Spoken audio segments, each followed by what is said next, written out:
Part 1-এ আমরা দেখেছিলাম যে এখানকার সকল প্লেয়ারদেরকে মেরে দেওয়া হয়েছিল, কারণ তারা সকলে গেমের নিয়ম ভঙ্গ করেছে। তারপর এই গোলাগুলি থামলে দেখা যায় যে এখানকার মৃত প্লেয়ারের সংখ্যা প্রায় 200 ছাড়িয়ে গেছে। তারপর স্কুইড গেমের প্রধান ক্যারেক্টার ইয়ংশুকে দেখানো হয়। সে ভয়ে ও আতঙ্কে এখানে থরথর করে কাঁপছিল।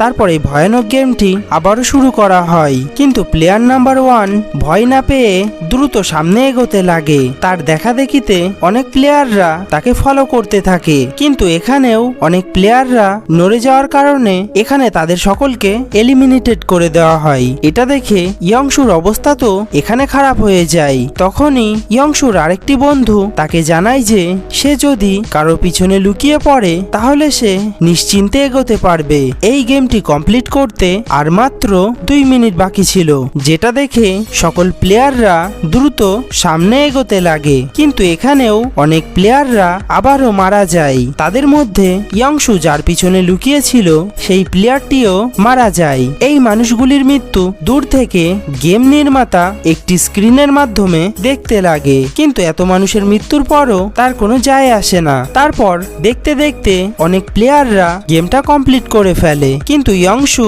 এখনো গেমটা কমপ্লিট করতে পারেনি। যখন সে দৌড়াতে যায় তখন একটি মৃত প্লেয়ারের হাতের সাথে তার পা বেঁধে যায়। সে পড়েই যাচ্ছিল, কিন্তু আলী তাকে বাঁচিয়ে নেয়। এই গেমটি শেষ হতে আর মাত্র 3 সেকেন্ড বাকি ছিল।